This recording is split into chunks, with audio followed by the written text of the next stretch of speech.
Aujourd'hui, prenons le temps d'étudier la parole de Dieu avec le sermon intitulé « Ceux qui sont avec Dieu ». Si nous regardons l'histoire de l'œuvre du salut de Dieu dans la Bible, nous pouvons en apprendre davantage sur ceux à qui Dieu était le plus agréable et sur ceux à qui il a confié sa grande volonté. Ce sont ceux qui mettent toujours Dieu au centre de leur cœur. En d'autres termes, ils étaient ceux qui étaient toujours avec Dieu. Dieu leur a permis d'être victorieux de leurs ennemis dans toutes les guerres, leur a accordé un héritage et a accordé ses bénédictions à ceux qui étaient avec lui. Nous pouvons voir dans les 66 livres de la Bible que dans chaque situation, Dieu les a toujours élevés, il a rendu leur existence plus grande que quiconque et leur a apporté la gloire dans tous les aspects de leur vie. Même aujourd'hui, en cette époque, Dieu a dit « Je serai toujours avec le peuple céleste qui vit en cette dernière époque jusqu'à la fin ».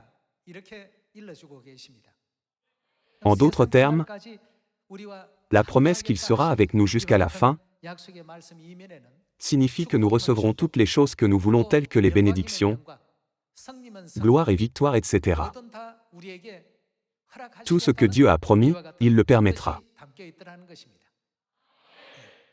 Alors, selon l'histoire biblique, quel était le résultat de ceux qui étaient avec Dieu, c'est-à-dire ceux qui avaient Dieu au centre de leur cœur?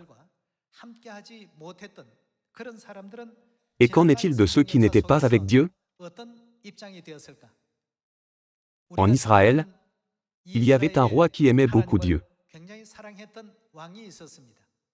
Son nom était David. Le roi David avait beaucoup de fils, et il se préoccupait de savoir qui devait être le successeur de son trône parmi ses fils. Pendant la dynastie du roi David, il y avait Joab, le bras droit du roi David, qui était un général très fidèle, et il y avait aussi un sacrificateur nommé Abiathar. Puisque David était vieux, ils étaient très préoccupés par le plan de son successeur. Ils ont réfléchi, qui est la bonne personne? Il y avait beaucoup de candidats qualifiés autour du roi David. Cependant, Dieu avait déjà décidé et a dit, « Je serai avec Salomon ». Même si Joab était un général très fidèle, qui était inséparable de David, lorsqu'il a décidé du successeur du trône, il n'a pas suivi celui qui était avec Dieu. Joab n'a pas décidé de Salomon qui était avec Dieu, mais il a décidé d'Adonija. Joab a vu Salomon selon sa propre perspective humaine, bien que Dieu ait déjà choisi Salomon et ait dit « Je serai avec lui ».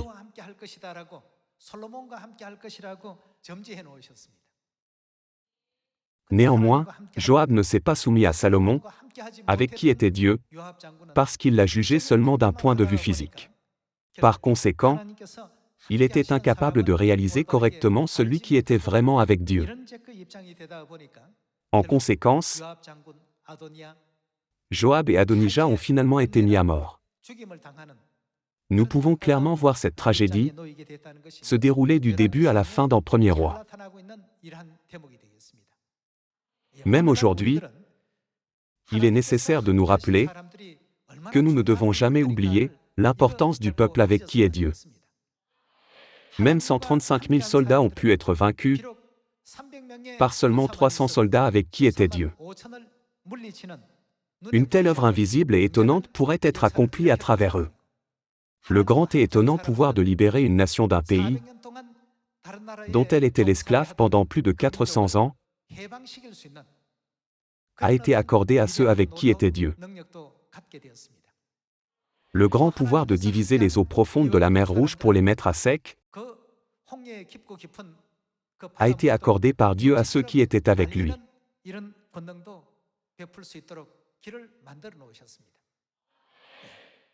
Ce n'est pas tout. Même la grande ville fortifiée, que personne ne pouvait jamais conquérir, s'est effondrée d'elle-même, sans l'utilisation d'outils ou sans que personne ne la touche.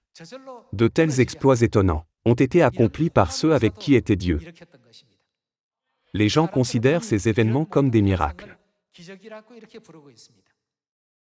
Cependant, qui était là derrière tous ces miracles?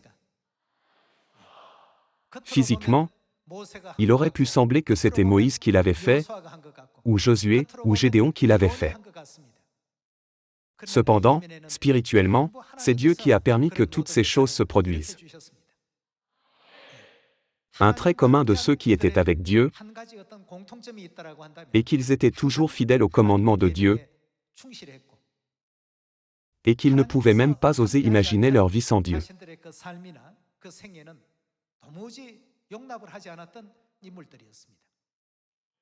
C'est aussi la raison pour laquelle nous pouvons voir que Dieu a dit à Noé, à Abraham, à l'apôtre Paul, à Pierre et à tous les pères de la foi, « Je suis toujours avec toi. Je serai avec toi. » Dieu a également dit à Josué, « Je serai avec toi, alors ne t'effraie point, je t'aiderai. »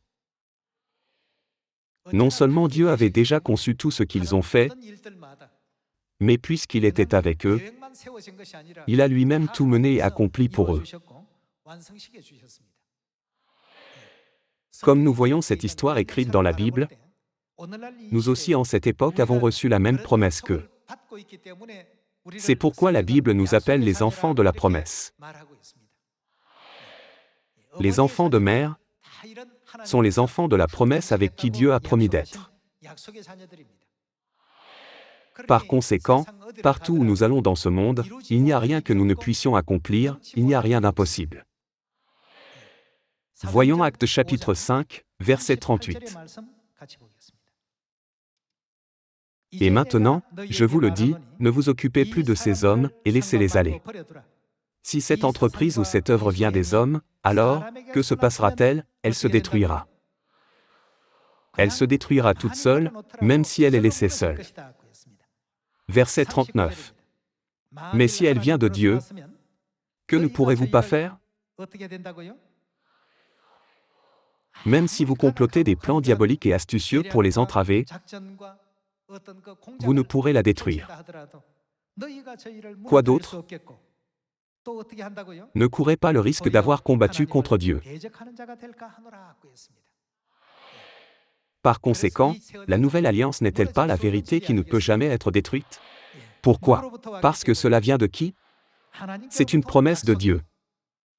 Puisque Dieu est avec nous, Sion ne peut pas tomber, et la vérité de la nouvelle alliance ne peut jamais être détruite.